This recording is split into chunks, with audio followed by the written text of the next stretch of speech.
life. So, can we start by telling us a bit about your life?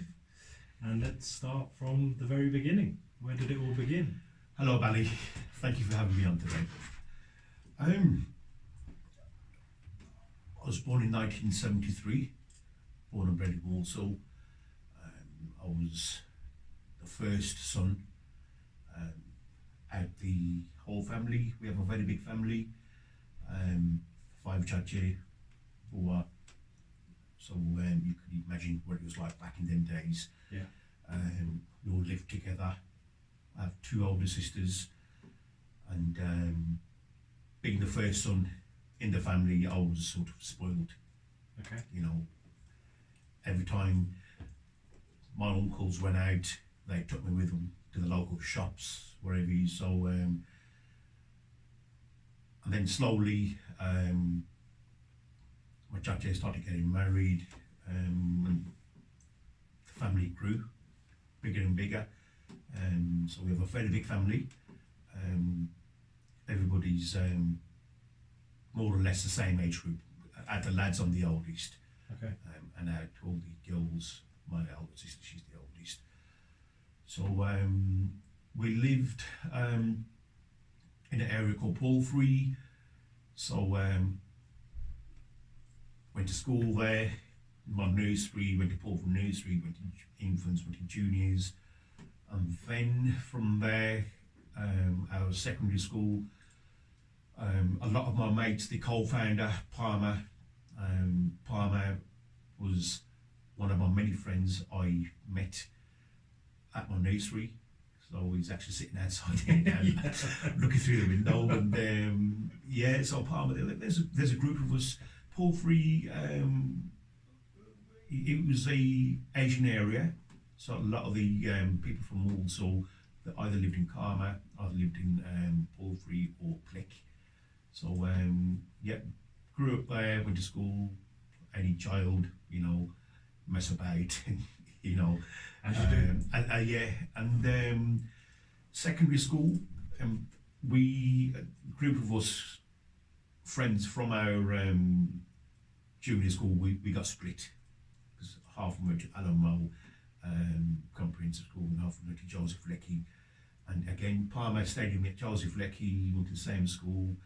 And our childhood, my childhood was very good. Weekends, my granddad, grandmother, able to get together at the house. Typical Punjabi family, Yeah. some typical Deepmanak, Chankilla. My granddad was a very big fan of Shonky. Shonky was a daddy. Okay. Right, so he would listen to his daddy and then he'd fall asleep and then they'd chat for the Chankilla and Kuldeep Manik and there's about 30 of us, all cousins, boys and girls would be outside, playing red apple, knocking on doors and running away, and that was a very big childhood, very good childhood, sorry. And that was usually week in, week out, wasn't it? Yeah. So I mean, every time we had a wedding, we'd have about 10 cars. We'd have about 10 cars, and we'd take over about 3-4 tables, and that's just the guys. And when we went out of town, fighting against other kids outside, as you do, when you're kids, and we'd have the biggest team because there'd be loads of us, and so it was good. Then my secondary school, I didn't really do good at education. Didn't really study. Around the 80s was the Bhangra scene. So You talk about the daytime. yeah, so all we knew was Ira, Premier, LARP, and DCS, and daytime gigs. Yeah. Obviously, we couldn't go to daytime gigs because we was too young. So secondary school. After that, went to college. College, again, no study there. Got kicked out within the first 6 months, and however, I still went to college. Okay. My dad had dropped me off, and I'd sit in the canteen, and the minute he pulled out, and boom, straight to the offie. Yeah. That was the childhood back in them days. Yeah. So yeah, then the daytimers, you know, we started going to daytime gigs, and started messing about, and I was always, you know, bad influence on some of my friends. You know, You were the bad influence? Yeah. Okay. I'd get them out of class, you know, forget your course, man, you know, get them out of class and go to, you know, Raleigh Regis College or Matthew Bolton College and go to daytimers. And it was a good life, you know, it was a very good life, man. You know, really can't complain. We was really looked after. We was always taught by our granddad, our chache, my dad. You know, we was taught one thing: never lie, and be a good person. So that was, and never do anything wrong, i.e. rob, or do you understand what I mean? Yeah, So of course. that was one quality, you know, not only myself, even now all my family, it's in our breed, you know. My granddad came here in the around about 55, so he worked hard, and then after that my dad and my chacha, they worked hard. Slowly my grandmother and the rest of the chacha and my bua, they called them over, so they worked 14 hours. Back in them days, there's a lot of racism, you know, and they worked in foundries, worked up to 14 hours a day, 7 days a week. Yeah. So they worked extremely hard. So foundries are obviously It big, is, especially in the West Midlands, yeah, isn't it? So, yeah. So I can honestly say, if it wasn't for their hard work, we would have been here today. You know, if it wasn't for my granddad's, you know, granddad sacrificing all his time to work, we wouldn't have been here today. You know, so yeah, so good upbringing. You know, was always, you know, taught about Sikhi. My grandmother was a Murtari, so life was good. And when I was 19, my dad had a shop. Okay. Yeah, my dad had a shop. So the one day where, you know, me, my brother, and my dad standing in front of the fire, you know, at home, you know, arguing, oh, go on. My dad was like a friend, you know. So we was arguing, oh, Dad, come on, you open the shop tomorrow, come on, we're a line. And my brother's at college. And so he, you know, he'd open up and then you go to college. Yeah. And I was a naughty one, Okay. you know. So sometimes I'd go to the cash and carry, you know, my mum would send me to the cash and carry, and I'd end up in a daytime gig. Right. Or my brother, Pops, he would say, well, you know, my first lecture is at 11 o'clock. My first lesson is at 11 o'clock at college. And, you know, so I'd go to the cash and carry 9 in the morning, bump into friends and start sessioning, and they, you know, mess these college up as well. So, but yeah, like, even now, he you know, he blames me. If it wasn't for you, you know, I could have been something, you know what I mean?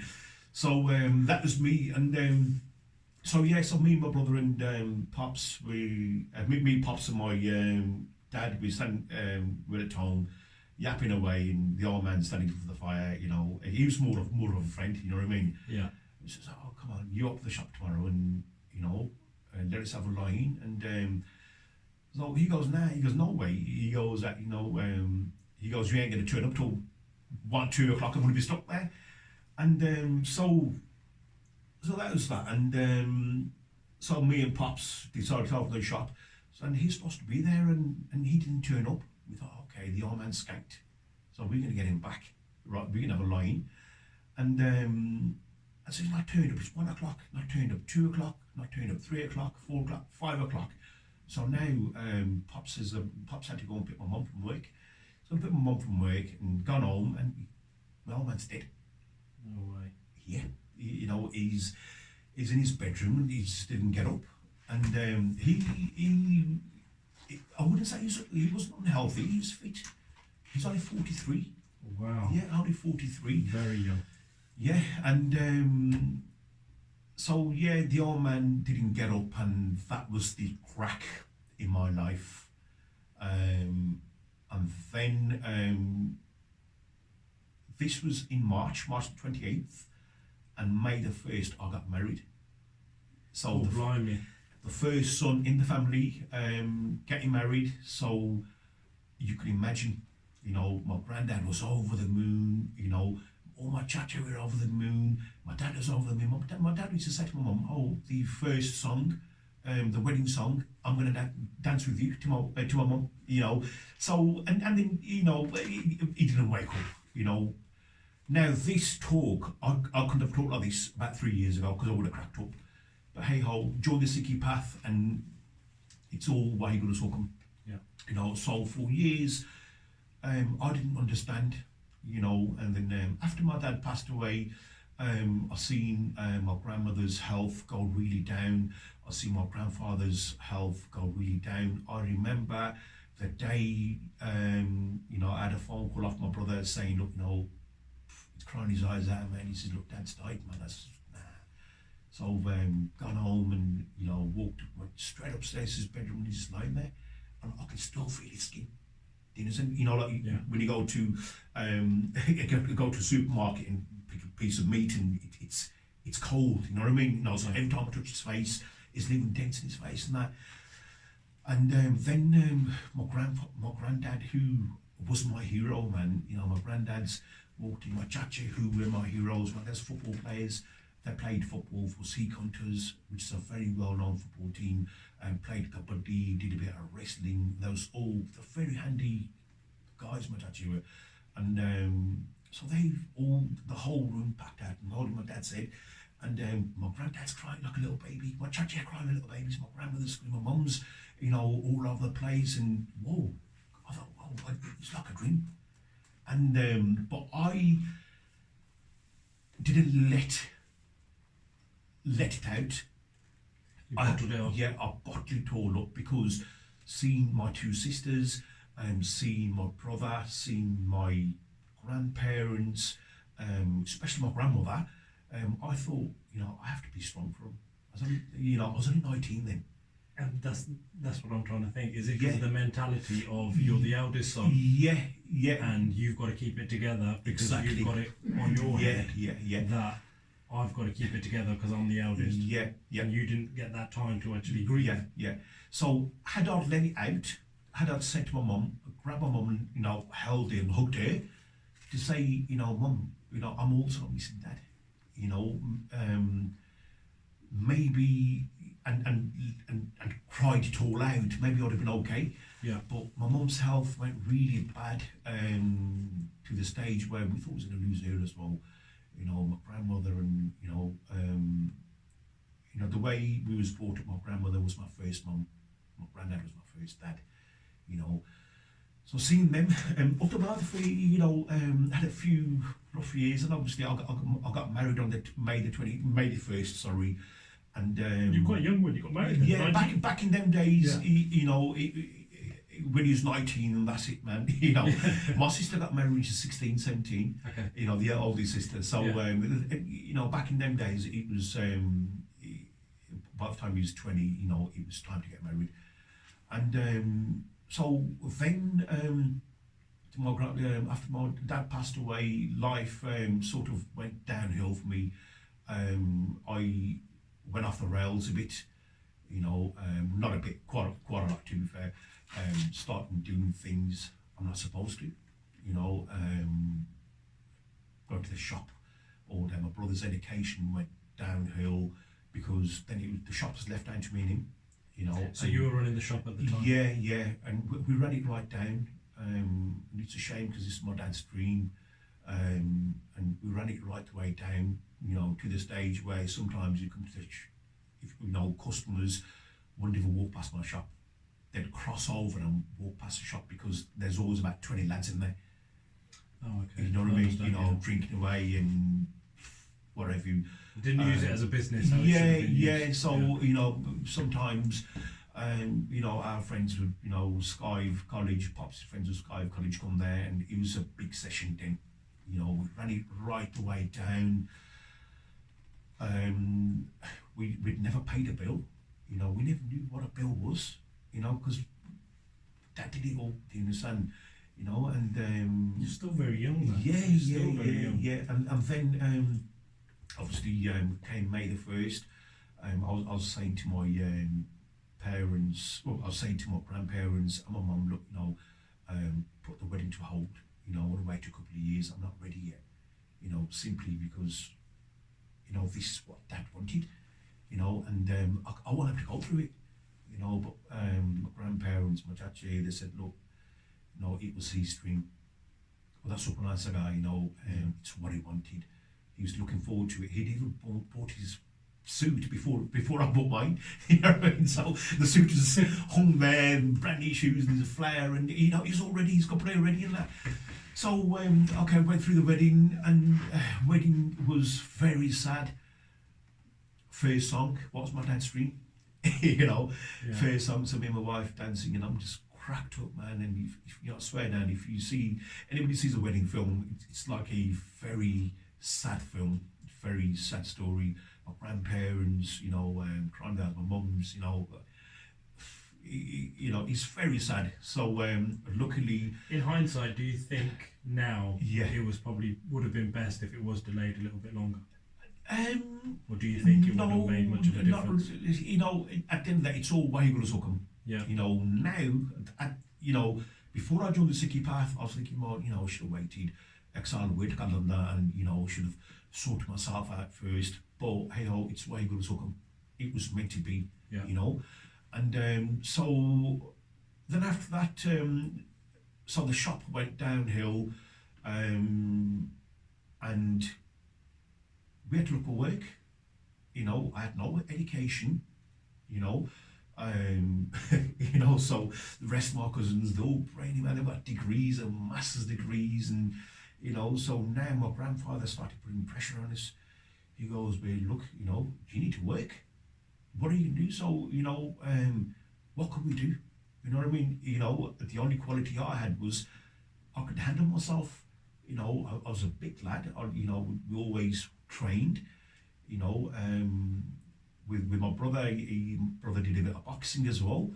So what do? Go to security. So started working at Tesco's in Five Ways, Edgbaston, which is one of the roughest areas, and that place, people just jump over the counter and nick tills and run off the tills, armed robberies, the works. And there's a team of us, team of about eight lads. That there's a couple of white lads, a couple of black lads, there's good Muslim lads, myself and my brother, and that was the first time we actually got into the security industry. Met these guys now. I can honestly say until this day, they're like brothers. You know what I mean? And every single one now, they all not doorman quality. Anybody can be a doorman. They head doorman quality. One or two's run their own firms as well. Top lads. Top lads. So yeah, started working at Tesco's. From there, the one day, I had a phone call. Sorry, not phone call. The one day, 5 o'clock in the morning, bang, bang, bang. My mum's banging on the door, and my chacha's passed away.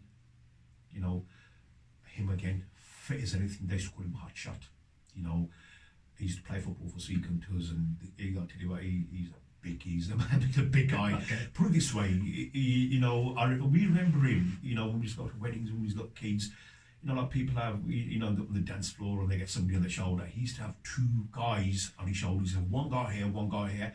I'm on about big guys now, 15, 16 stone guys, and he used to do he used to squat. That's how powerful he was. Wow. And him again, he just had a massive cardiac arrest and just passed away, man. And then Was he young as well? He was, I believe he was 47. Yeah, still very young again. Very young. 46, 47. And so now, we just about sort of started putting ourselves together, and boom, Chacha, and then, they went to take his ashes to India. And my grandparents and my cousin Kamal, my chachi and my mum, being the eldest daughter-in-law, went to look after my grandmother and my chachi. Went to take the ashes to India, and when they came back, my grandmother passed away as well. So my grandmother's gone to take her son's ashes, Yeah.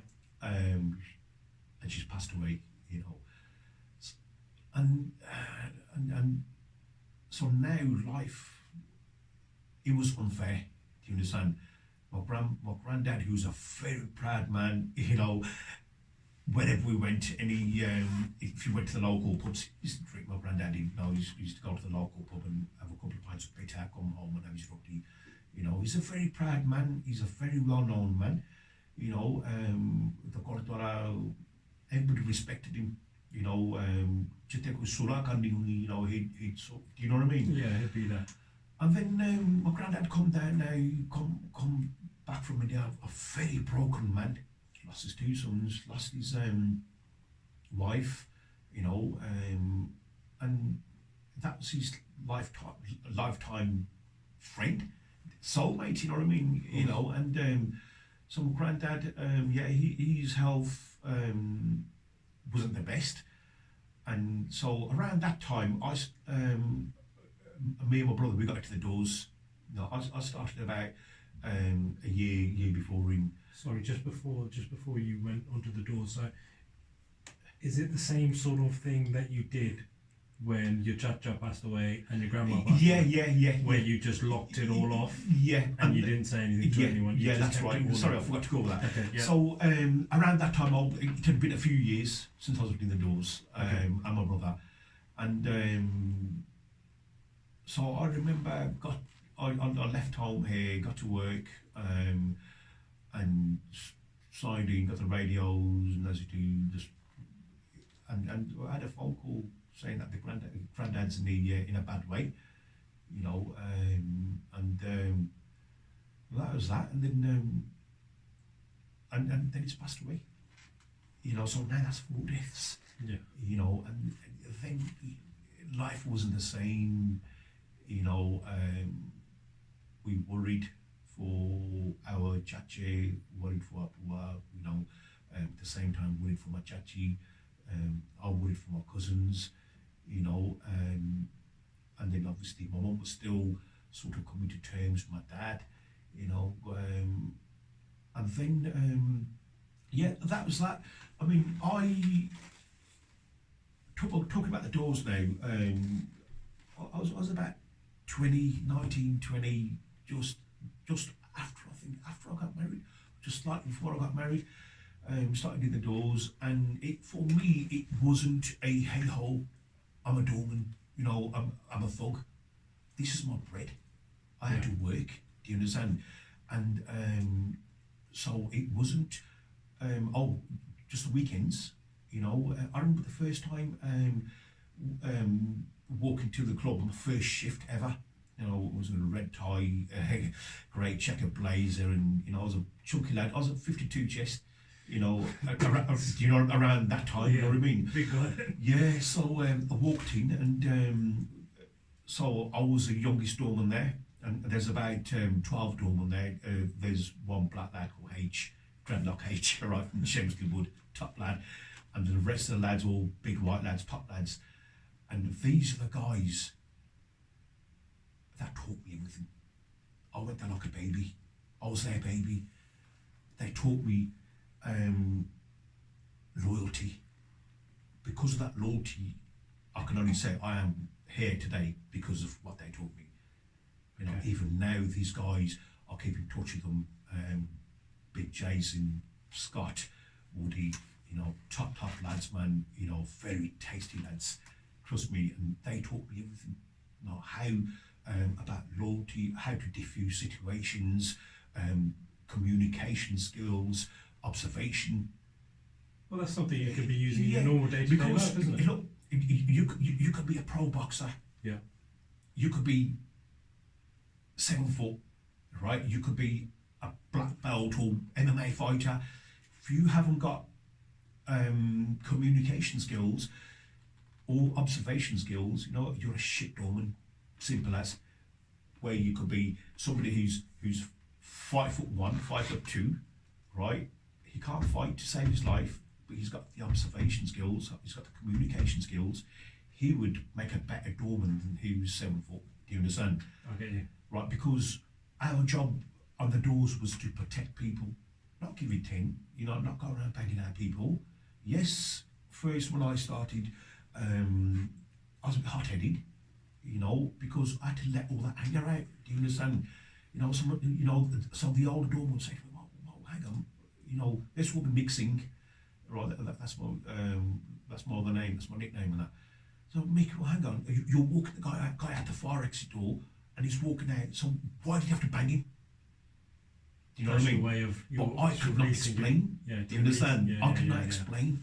Sometimes we're walking somebody out and he's walking out, and then randomly just boom, slap him, and then if the guy retaliated, I'll just go ape shit. If he walked out, he walked out. So that was that, and then around the same time, during the daytime, we was doing security at Tesco's, doing the clubs, the evenings, and then we moved on, to bigger clubs, so that was that. And then again, on the doors, it was like if two of us on the front door, and nobody's going to stamp on your head because they're going to stamp on mine first. Do you understand? That was what we had.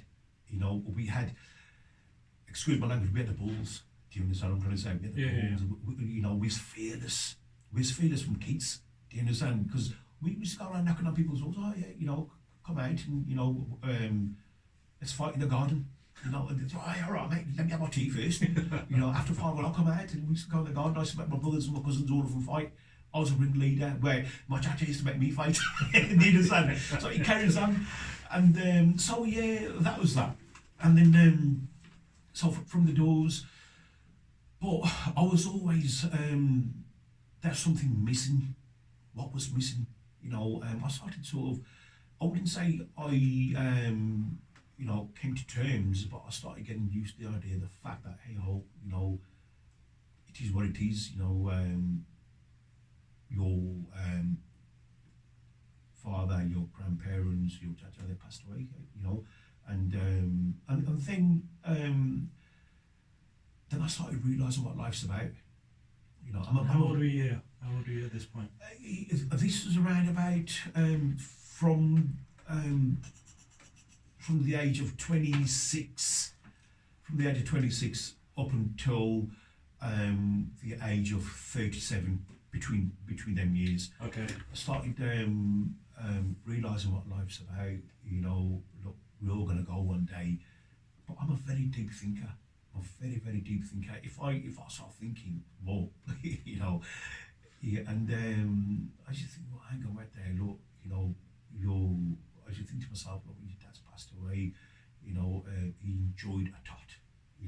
So did my chacha. He enjoyed a tot. My granddad used to enjoy a few beers and a shot of whiskey, then we have his food and go to bed, and it's the culture as well, isn't it? Yeah. Then I started questioning myself. Look,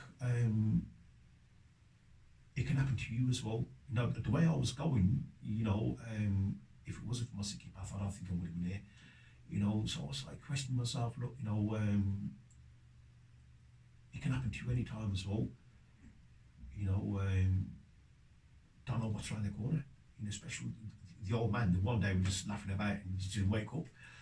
So and I started feeling upset a lot, but I wouldn't say depressed. But a lot of thoughts were going through my mind. I was constantly thinking. Overthinking.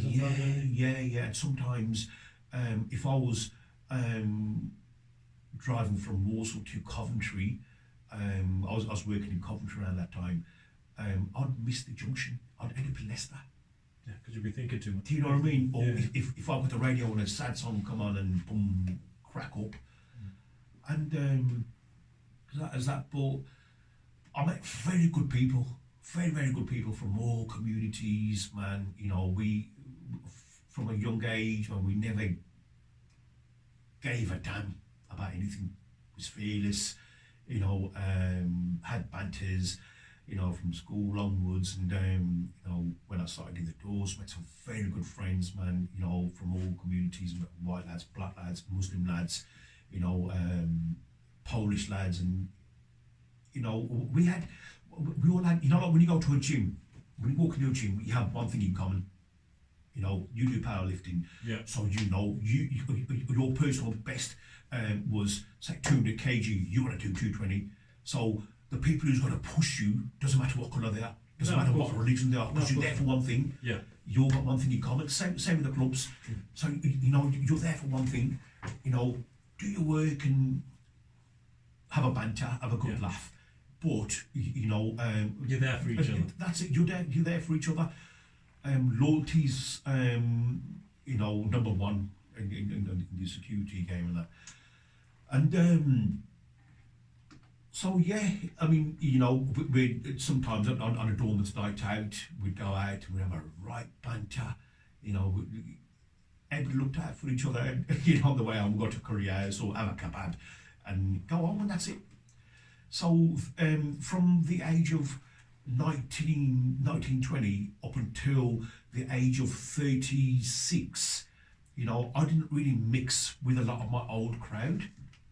A lot of my old crowd, as in Palmer, and a lot of my Indian community. Yeah. Okay. Do you understand? So because I was, your life was to be different, being the breadwinner of my family, you know, I was working 7 nights a week on the doors, and you know, sometimes start at 7 in the morning, 7 in the evening, up until about 3, 4 in the morning. Go back home, and you know, did that for a good few years. So I worked really hard and made some good friends, and then I had some bad luck around about 2000, around about 2001, where my car turned over on the motorway, rolled over, and I was surprised. I was shocked how I got out the car. I don't remember how I got out the car. Up until some got arrested for a couple of naughty things and that. But never did I get sentenced. So there's always somebody looking over me. Yeah. And so that is that. And then around about 36, when I was about 35, I decided to knock the doors in the head. You know, I was doing a bit of close protection as well, a bit of bodyguarding and that, done some work for some Bollywood actors and that. And so around about 35, I had 2 years, I started mixing my old friends, you know, about 2 or 3 years, I started mixing my old friends, you know, the Indian community, the local lads.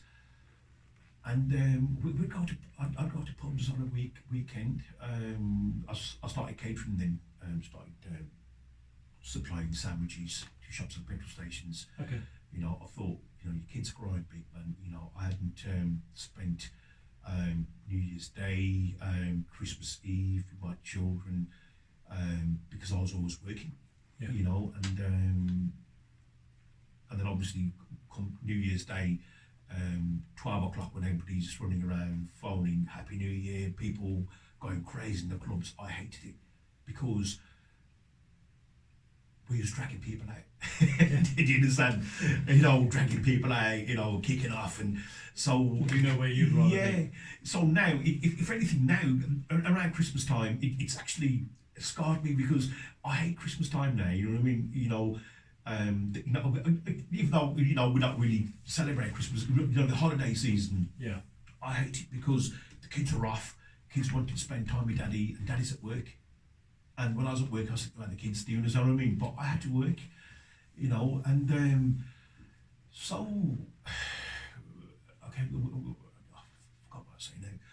So yeah, okay, around about, for about 2-3 years, I started my catering business and that.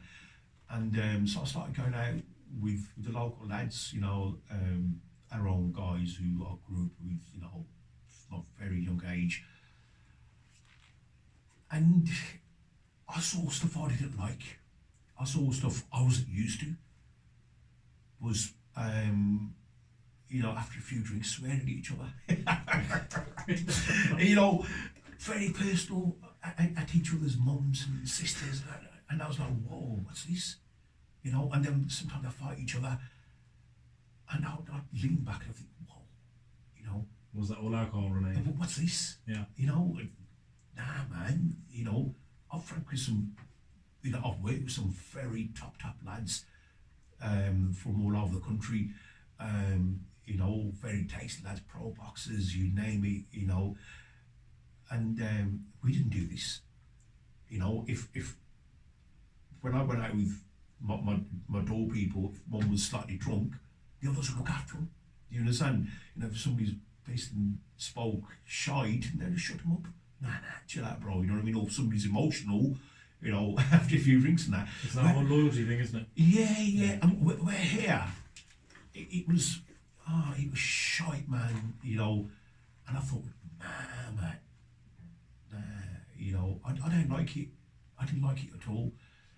And then it got to a stage where around about 2009, 8, 9, I'm a very spiritual person. You know, my mum's always been on my daddy, and it's like somebody's you know, sort of pushing me away from that Sangat. You know, my cousins, my brother, all my family drank. All my family, all of my bald heads were big chunky lads, you know what I mean? And, you know, every single one could really look after themselves, you know what I mean? We was, you know, because we was brought up that way, you know, and so around about a year before I joined the Sikhi path, you know, it was like something sort of trying to get me away from something from inside, wasn't happy. It's like my soul wasn't happy with my body. Do you understand what I mean? Yeah. You know, so sometimes I'll be sitting in a pub and I'll just crack up, you know, and there'll be about 15, 20 of us, and I was always one of the middle. You know what I mean? You know, family. You know, I remember one of the days we was in the pub and the lounge area was ram-packed out just with my family. Right, with my brother-in-laws, with their brothers, my cousins from Coventry, the whole, you know, that's how big our family is. And so, you know, I'll be sitting there and I'll just crack up and I'll go home. My missus will say, hang on, you're right. How come you're home already? You know what I mean? You don't come home till bloody 7, 8 the next morning, you know, and I never knew what it was. Sometimes when I drank and I'd come home about 3, 4 in the morning, or whatever time, even later than that, early in the morning, I'd go in the kitchen and raid the microwave first, and boom, you know, and I'd cry my eyes out, man. I never knew what it was. Man. And now I know, you know, my soul wasn't happy. You understand? Inside. Yeah. You know, I was living from this, from my head. Rat race, work, and, you know, go out. And I was around a lot of negative energy. You know, the doors, I was with positive energy, you know, we'd have a laugh. And, you know, I can honestly say, I don't remember having a giggle with our own people. Do you understand? It was always oppression. You know, go to this pub here, it's kicked off, boom, you know, the stool got out the window, to that pub there. You know, sometimes we walk into pubs and, you know, customers would walk out. Oh, fuck that, weird drink in there. Excuse my language. There's a weird drink in there. You know, there, you know, we jump on tables and sing songs and we didn't care. And then I started hating myself. You know, I didn't like myself, man, you know. Got involved in a big thing where one of my friends nearly lost his life. You know, we got shot right in the stomach. Okay. After that, well, again, I was saved. So from the car accidents, car accident I had, my car spun over from this. This was in West Brom. High Street, just outside Dixie Junction, you know, so Dixie Junction was blocked off, sealed off. High Street, West Brom was sealed off. Were you with your friend at the time? We was there, yeah. Yeah. There's 3 of us, and the coppers come down, put bubble suits over us and boom, took us, handcuffed us and took us. Our friend survived, luckily, until now. He has to wear all of those poo bags. Okay. You know, so he survived. And then from there, man, life went downhill, man. I thought, shit, man. I thought, what are you doing with yourself? Wherever your granddad is, wherever your dad is, and wherever your grandmother is, wherever your are they happy the way you are? Because you're doing things that they never did. Do you understand? Because they only drank. I didn't just drink. I did other stuff as well, right? No drugs. Yeah. But I'll say cigarettes. Yeah. I smoked, and so I started hating myself. Who have I become? You don't care about nobody. You don't care about yourself. And when I was about 30, 37, I joined the Sikhi path. When I was 36, it was like somebody's pressed play, cassette player. Somebody pressed play in my head. I was constantly hearing why you, right? So now, picture this big bowl geezer out with a big gold tee right now, walk around pub, and about 20, 30 guys sitting around him, all his family and cousins, and didn't give a toss about anything. But in his mind, there's a white little tape playing on. Do you understand? And I used to try and get rid of it. What's this? Because I wasn't a religious person. And even though we always sort of did mata, but I wasn't sort of went to the Gurdwara, but I wasn't too much into Sikhi, as I'm trying to say. Yeah, not that, get up every morning and do part, and I'm not that level. And so I could always hear white singing in my head, and I, sometimes I'll be having a cigarette, and the white singing, is like, press pause again, and I'd feel guilty, but so I'll carry on, right? And then same with drinking, and sometimes it came to a stage where I thought, I can't carry this. I'd leave home at 6 o'clock. 5, 6 o'clock to go to the pub, order the first pint, have a couple of swigs, and he'd come on. I felt guilty, so I'd go home. So it's like something's trying to stop me. There's Do you understand? something pushing you in that direction. Yeah, and so that carried on for about a year, and then came October the 23rd, which is my sister Suki's birthday. Right, it was her surprise 40th birthday, right? So again, big family, loads of us. We had about 4 tables, the round tables, and tables were round packed out. Me and my cousin Vinny Vrinder, we was drinking famous grouse, the rest of us drinking vodka. We must have had about 8-9 pints each, and so me and him caned a litre bottle of famous grouse. That's some going. Yeah. That was standard, man. That was standard. I must have gone out for some fresh air, as you do, about 20, 30 times, to the stage where we're standing outside, arms over each other, and you're knocking a shot back and blah blah, right? And so that was that.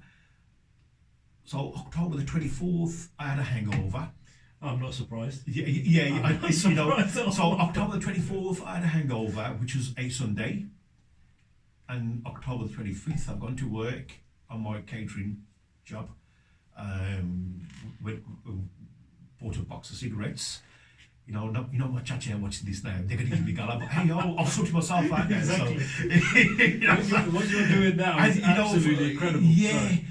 And so, come on 23rd, 25th, got to work and bought a box of cigarettes, and had a cigarette, carried on working, and had lit another cigarette about an hour later, and now, boom, the singing started again in my head. Yeah. And this time, I felt a shake through my body. Quickly dashed a cigarette out the window, and I pulled over, and and I heard a voice in my head. The voice saying, well, hang on, is this what the Gurus wanted? That's what Bhadsha sacrificed his family for this. So you can shave your head, drive around with a fag in your mouth. And I had this shake through my body, man, and threw the box out, threw the lighter out, and I couldn't even carry on working, just about finished my work, got home, popped my fan up, and the missus says, oh, what are you eating? Should I make you a bacon egg sandwich and a bread, the usual, right? I said, nah, man. I said, listen, Sharon, that's my wife's name. I said, that's it, man. No more. This is a Monday now. I said, no more drinking. Not shaving my head again. Not looking back.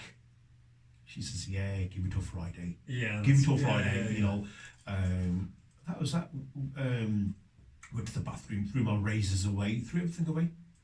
So that was the last time I ever shaved. That's the last time I ever drank. That's the last time I ever ate meat. Anything, even a cake with egg in it. That's it.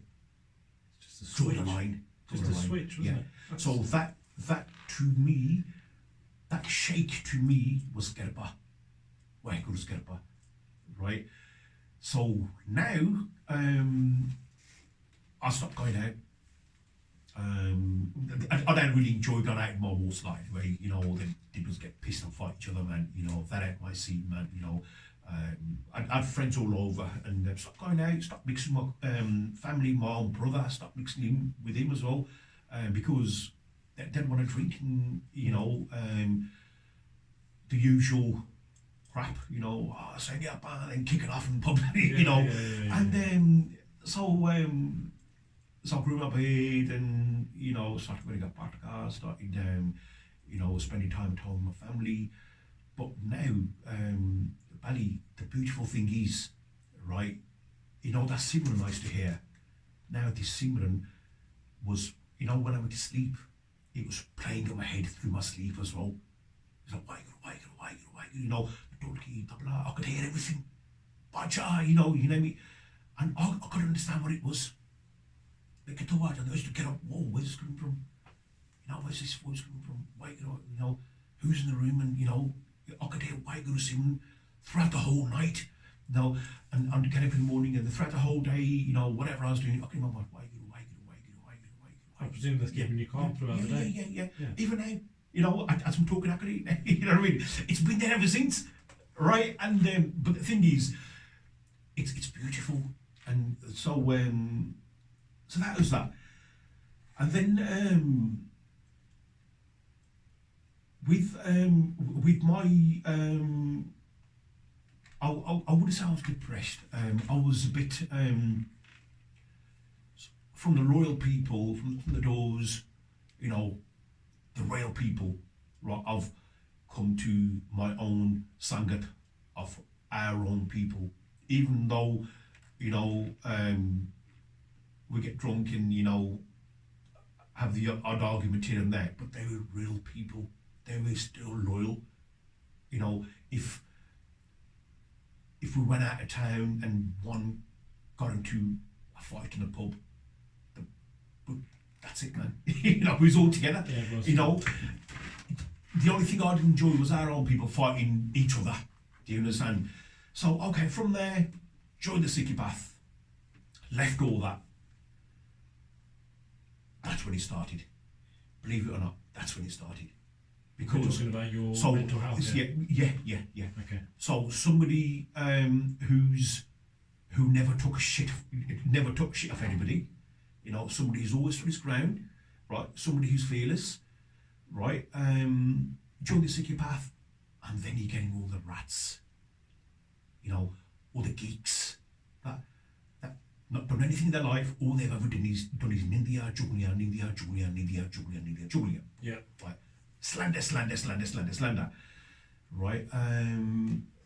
But it wasn't, for the first 3 years, it was okay.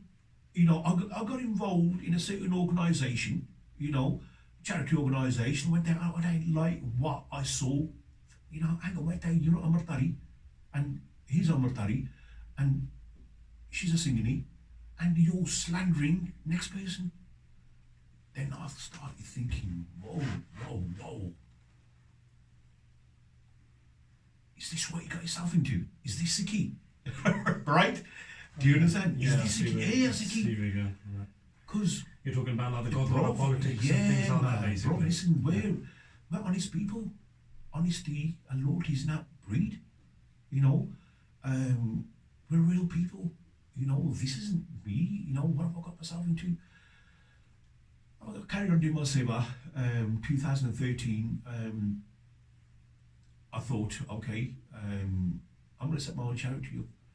You know, I thought I want to do something unique, do something, anything I put my mind into, I do it. I'm very strong-minded. My Sikhi, overnight, did it. Right, so same with when I went to the gym when I was young, if I had a personal best, if I said I'm going to bench 5 plates aside, I'd do it.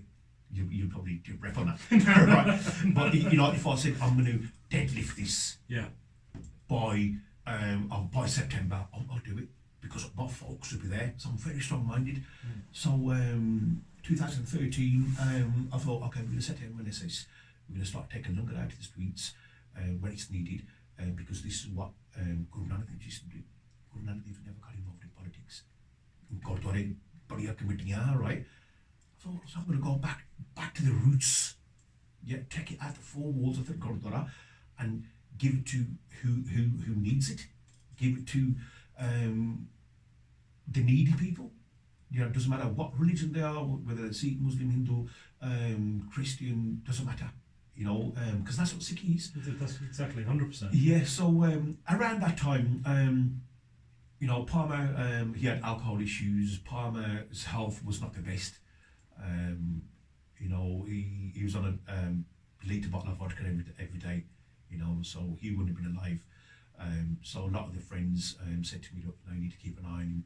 You know, me being the only one of the Sikhi path out of all our friend crew, you know, because all my Sangat were all drinkers and sex was all dormant. You know, I never had no Sikh Sangat, right? God sex Sangat. So I said to Palmer, I said, oh, can't really start going out and taking food to the streets. Starting off from Walsall, the town where we was born and bred. Starting off from 2 of us. And this was 2013 in October. 2014 in January, Palmer had stopped drinking. Right, grew his hair and boom, changed his life. Wow. So now I thought, hang on, wait there, if it's had that impact on him, how many other lives can it change? And sorry, forgot to mention, before Palmer, all my family, my cousins, big bald heads, right? Yeah. All of them joined the Sikhi path.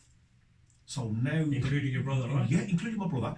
So my cousin Vinny, who was sitting with me on my sister's 40th party, right? He is known as Randhir Singh Heer, right? Big beard, right? Big tonkies, he's like 6'4", right? And the whole family has joined the Sikhi path, and even the wives, right? Even the children that are being born straight to Sikhi. Do you understand? So Maharaj had to grab me by the ear. Come here, you idiot, right? You know, you're the naughty one, right? I'm going to sort you out, and the whole family's going to sort, you know. So that was that. And so, okay, we set up MLSS. MLSS, when we set her up, my vision was that I'm not only going to do Walsall, I'm going to do the whole country. You know, maybe Maharaj does get up, I'm going to do the world. You know, Palmer should laugh at me, man. A couple of my mates just laughed at me, shut up. But the thing is, you know, I'm a stubborn git. I'm a tourist. Right? Not that I believe, you know, I'm stubborn. If I'm going to do something, I'm going to do it. And there you go. So currently today, we're doing about 30 teams across UK. I read that you're doing about 37,000 meals a month. About 40, 39. That's a week. That's incredible. That's a week. So incredible. About 160,000, roughly around 155, 60,000 a month we're doing. Wow. And but the thing is, it's not a number game. You know, you know, it's a blessing from Maharaj, you know. But my where things went downhill. Okay, when my father passing away with you know, sudden death, and my uncle passing away, sudden death. You know, when I joined the Sikhi path, I realised, you know what, everybody's going to go. You know what I mean? But do something good before you go. Do something positive. Before you leave this earth, leave a stamp on people's hearts. Do you understand? You know, make your Guru proud. We're okay doing ardas to the Guru, right, to Maharaj. We want this, we want this, we want this. When have we ever done what Maharaj tells us to? We We don't do it. No. Right? We don't, you know. No. So then I thought, then I says, nah, man, you know what? Your life from now on is going to be about do what Maharaj says. Don't ask Maharaj for anything. Do what he says. Right? But you know, what he wrote in the Bani, what our Bani says, you know. And then my focus on being a good person, you know. Not that we was bad anyway, it's just silly habits. Yeah. Do you know what I mean? You knock the habits on the head and that. And but then things started getting to me when we set up MLSS, the hater from my own community. My dormant friends, even now they'll text me, you know, fair play to you, Mick, you know, blah blah, anything you need, you know, we're proud to know you, you know. We tell our kids that we sing there, you know, on TV, blah blah blah. That's mixing. Is what they told you this, you know what I mean? You know, but my old friends, the real people, the drinkers, the sessioners, you know, the one that took the odd line here and there, they proud of me as well. They support me. They said, bro, anything you need, they're in our lineup. You know what I mean? Because I've come from there to here, do you understand? Yeah. So the hater from my own Gorsek community destroyed me, do you understand? To the stage where I was too concerned about the other people's opinion about myself, do you understand? Now I'm okay, you know, been about a year and a half, I don't care no more now, do you understand? But because this was something I never tolerated, I never put up with, I never put up with people's bullshit. Do you understand? So when I joined the Sikhi path that day, boom, when I made that decision, my diet wasn't the problem. I was prepared to change my diet, I was prepared to change my image, I was prepared to change my friend, I was prepared to change I was prepared to change everything, you know, because to me it felt as if I've given my head to, you know, that's where Bacha could go, here's my head, you know, do me myself smaller. Do you understand? That's how I felt. But one thing I wasn't prepared for is the bullshit I'm going to come up with, right? It's the stupidity from our people. Oh, he's doing this. He's in the rub. He's doing this. Now to the stage where my mother, now people accuse my mother as well, you know, to the stage where my mum, my wife and one of my sisters, they've gone to the Gurdwara to make Langar, and the whole committee sitting there smirking, and there were 3 doormen there, right? 3 big doormen there, you know, not letting the ladies in the kitchen, you know. They've had to call security, do you understand? And this hurt me because I could have easily tolerated, I could have easily, sorry, not tolerated, I could have easily dealt with it on my own, with about 3-4 of us. We could have wiped it out. But no, this is a test from the Guru. This was a test from the Guru, do you understand? So no, put your head down and leave it in Guru's hands, left it in Guru's hands, left it in Guru's hands, you know. So it was hard, man, you know, hearing stories about myself, hearing Kotz's Lander, you know, hearing stuff about Randhir and his mum, you know, they money laundering, you know, and it's very hard. But at the same time, because people not happy with you doing well in what you're doing and you being in a good place. It was mainly a minority of people from my own community. Do you understand? Yeah. You know, so I'd go to my own local Gurdwara, people look at me, look down at me, and you know, I'd feel like dirt. Do you understand? And again, I started hating myself. You know, and it just built up. Hey ho, you know, listen, you know, I'm open about it, man. I couldn't have been open about this about 2 years ago. Built up, you know, to the stage where I look in the mirror and I hated what I saw in the mirror. You know, that guy, Randhir, I hated him, couldn't stand him, right? Even though the amazing stuff you do. Yeah, because that meant nothing. That meant nothing. I hated myself. I felt like a failure. You know, didn't want to live. And sometimes I'd do the curtains in my house and just sit at home and not answering our phone calls. I felt very sad, very, very sad. All sorts were going through my head. I went to India 2019. Went to India and I come back went in September, well, for 3 months. Come back just end of December. Yeah, when around about the beginning of September, I'll come back end of first week in December. Went for about 3 months. Yeah. Come back again, dealing with people in India, you know, constantly on the rob. They want to do you over. They see you as a cash machine. Yeah. Do you understand? Yeah. And went there, come back, and it was my daughter's graduation. She got a degree. I remember on the way to Nottingham University with my mum and my wife, and you know, when I come back from India, I was in a bad way, man. You know, I was on the way to Nottingham, didn't talk, grumpy, you know, hating myself, looked in the mirror, comfort eating, so I piled on weight, you know what I mean? You know, my clothes didn't fit me well, do you know what I mean? So I had to force myself, and I said, I don't want to go, man. She said, what's the matter with you? What's the matter with you? You know, no, you know, shut up and grow up.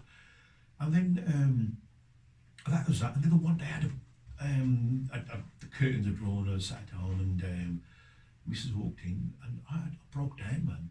Broke down, and I cried.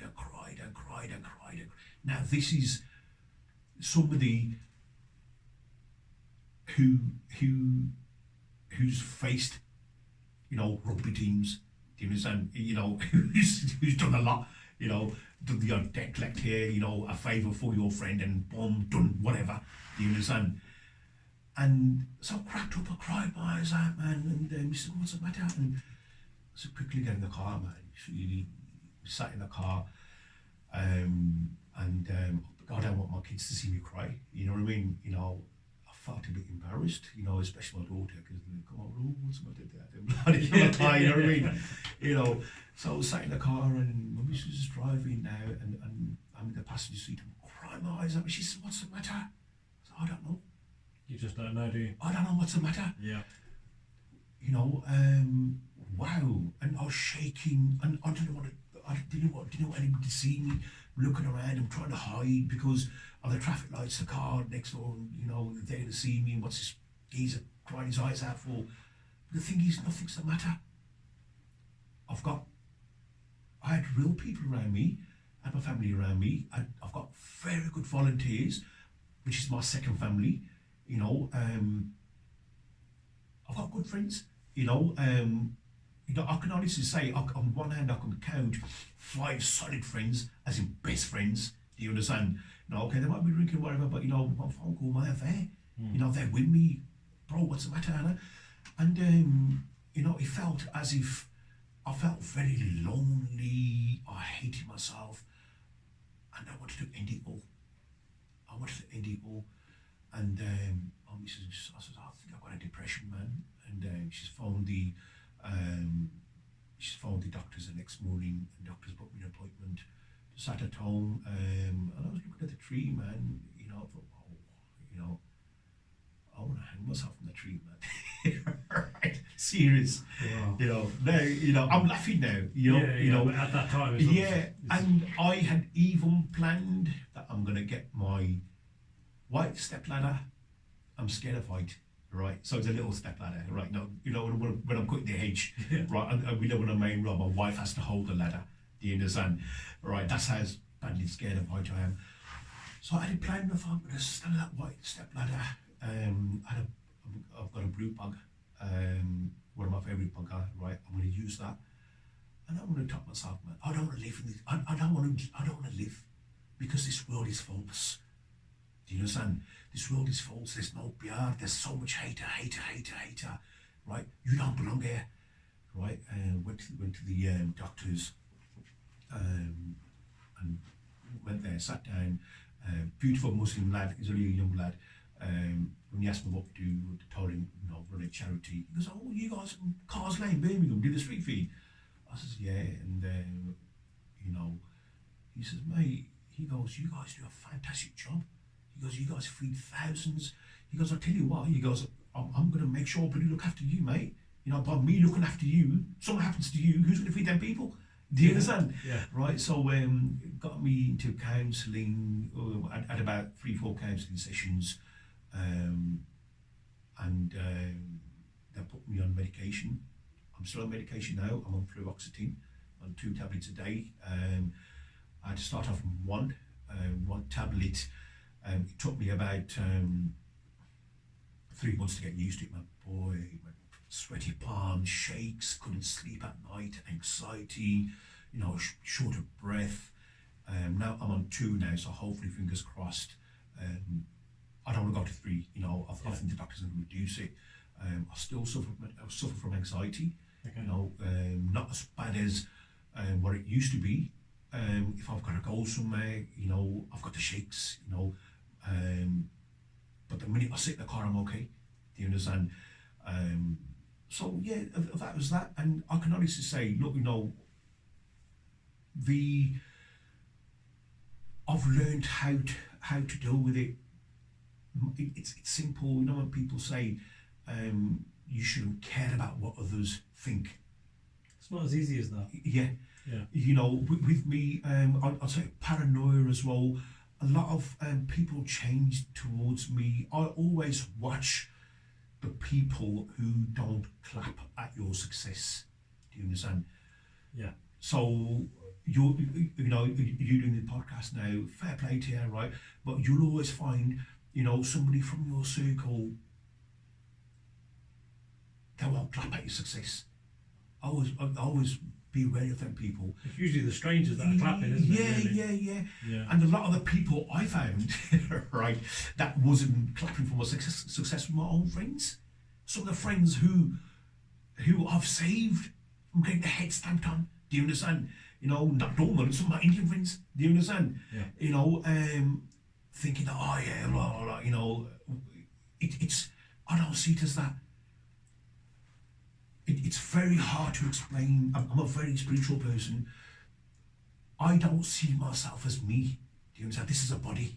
Do you understand? You know, when I talk from my soul. When I do Seva, I do from my soul. I don't do from here. All this now, this isn't planned. Do you understand? I talk from my heart, you know, because I try and live my life in the Jaran of Guru Nanak Dev Ji. Do you understand? I'm talking to you now. If Guru Nanak Dev Ji say, Aja, come on, it's your time now, let's go. I ain't gonna phone home. So let me say goodbye to my children. Nah, because I belong to him. That's it. I belong to him. I don't belong to nobody. All this is attachments. Do you understand? My attachment was Guru Nanak Dev Ji. Guru Nanak Dev Ji wants me to go to Delhi for 3 months. Whatever, boom, I'm gone. Do you understand? Which you did. Whether I'm going to come back home to my children and my wife or not, it's his choice. Do you understand? Because of their God apart, I'm here today. I'm alive today. Do you understand? Now, I don't know who I am. That Randhir died years ago. It's like being reborn again. Do you understand? You know, all my life is all about Seva. That's it. You know, I wish if, you know, something's happened, I'd rather go by doing Seva than not get up like my dad. Do you understand? You know, so this is how I see my life. You know, anybody I see, I spread love. You know, I see God in everybody. Do you understand? You know, God is in all. I see Waheguru in everybody, whether you see Muslim, Hindu, doesn't matter who you are, I see God in everybody. And, you know, when I try and talk to people, they think, well, hang on, wait there. A few years ago, you're the bold dead. You know, who are you to tell us? Do you understand? Yeah. That is their mentality. You know, I don't do anything. There's no I. There's no we. There's no me. It's everything's him. Everything's Guru Nanak. That's it. I see Guru Nanak everywhere. When I was in India, I see Guru Nanak everywhere. You know, whether if I was sitting there polishing shoes, whatever I'm giving Langar out with, you know, it doesn't matter what religion, what caste you are, I see Guru Nanak everywhere. Do you understand? That's what Sikhi is. Sikhi is simple. Sikhi is not hard. Sikhi, anybody can wear at the start, attack Umrah, and, you know, read Bart all day long. Do you understand? But it's what's in you. if your heart's not in the right place, if you're going to think bad of the next person, if you're going to have jealousy, if you're going to have hater, if you're going to have, all these stupid thoughts, right? I don't see the point. Yeah. Do you understand? This is how I live my life, and this is even sometimes now I can't tolerate with this world, this is the cause of my depression. Do you understand? I can't tolerate with stupidity. Do you understand? If I'm going to give love to everybody, I've done favours for people. So many people I've done favours for, from here to India, and these are the same people that don't even call me back. Do you understand? They don't want to know. They've got what they wanted. They used me, and it used to really upset me at one time. But now I see myself as a tool of Guru Nanak Dev Ji. I'm his loyal dog. Do you understand? Guru Nanak Dev Ji will say, this needs doing, and he'll use people like me. He'll say, come here, do it. If it means talking to somebody, giving somebody a motivational talk. I've been to rehabs where there's been alcoholics with, that severe drug issues, and I spoke to them. And the minute I've gone back home, I've had phone calls, from friends that work at the rehab. He knows who it is. I won't mention his name, right? He said, "Whoa, what have you done?" I ain't done nothing. All I've done is gone there and spread love. I haven't said, "Oh, no, go back there. You're a mullah, you're a Sikh, so I'm going to look after the Sikh." Nah, I've seen everybody as one, because God is in all. And I've had white guys, black guys say, "Whoa, fair play to you, Mr. Singh. Whoever you are, hats off to you, mate." Because that's what Sikhi is. Look, our bodies have colour, right? But our soul has no colour. Do you understand? When you go over there, when your soul floats up and your body stays there, right? God ain't going to say, "Oh, hang on, you're Sikh, you're Muslim. No, you're white, you're black." Nah. The soul has no colour. Yeah. But that's, we haven't been told that. Do you understand? All we've been told is God the God that I do, and that's it. The God that I don't teach enough. Do you understand? So, so currently I'm on medication. And since when I broke up, had a breakdown, and I told my wife, the very same day I told my mum, I said, "I've got a depression. If I'm going to do something, I'm going to do it proper." Do you understand? Yeah. So if I'm going to open up, I'm going to open up. Yeah. So, like with me as well, it was a case of, it wasn't something that I could easily open up about, and that's why I'm using my platform as a power lifter, as what people have seen me in the past as he's strong, he's a big, he's power lifter, blah blah blah. And now I'm using this platform, and like I've been saying before, like you've got this new lease of life basically, and this is a new lease of life for me. So I thought to myself, hang on, wait there, see, still, while I'm still struggling, I was still thinking about other people. Yeah. So I thought, I'm going to open up the big essay on Facebook. Depression, people say, whoa, straight away, Bally, I almost had about 3-4 phone calls within that week. Bro, I'm going through the same. I'm going through the same. So now, instead of concentrating on myself, I'm concentrating on them. And a couple of them, they're okay now. A couple of them say, "Oh, if it wasn't for you, bro." So, I can honestly say, look, physical toughness, physical strength means nothing if we haven't got physical and if you haven't got mental strength and mental toughness. If you haven't got that, pointless. I've seen big guys, man, that were linked with very dangerous people. You know what I mean? I've seen big guys crack up on the doors, cry on my shoulder and think, "Whoa, look at this guy there. This guy done such and such." You know what I mean? But if you're not mentally stable, right, all I can say is, man, look, anybody who's struggling, hey, open up. So what? I cry. You know what I mean? I'm not a human. Do you understand? But seek help. That's the main thing, isn't it? It's just open up. Just open up. up. That's the whole point. There's the whole stigma behind mental health, where people don't open up, and people like myself and yourself, if we're opening up and talking about it like we're doing, and hence the reason why I've started this podcast, is so people know that you can talk about it and there's nothing wrong with it. So when I opened up, I said to Palmer, "Palmer, listen, bro, I've got a depression. I'm going to open up." And Palmer says, "Are you sure?" He goes, "Because now it was a risk for MLSS, because MLS is a very successful organisation, We always say that MLS is a good non-activist organisation. You know, there's no C's and I, right? Everything's E's, right? And that it might have an effect on MLSs. I don't care. You know, if I can save 1 or 2 lives, I'll risk the name of MLSs. And this is who I am, you know, so, you know, down to earth, right? You know, people say, oh, nobody, man, you know, but I personally think you're doing an absolutely, you and your team are doing an absolutely amazing job. I want to thank you so much for deciding to come on this podcast, talking about your story, talking about your life, and most importantly for me, talking about the mental health side of things, because I think it's going to help so many people when they hear your story. So, brother, once again, thank you so much. Anytime, and guys, look, at the end of the day, I see this as Seva. Yeah. You know, if I can do this, you know, take out a couple of hours to do this, you know, if this can save somebody, you know, hey ho, you know, I'm blessed with this Seva. So thank you very much for giving me the chance to do this.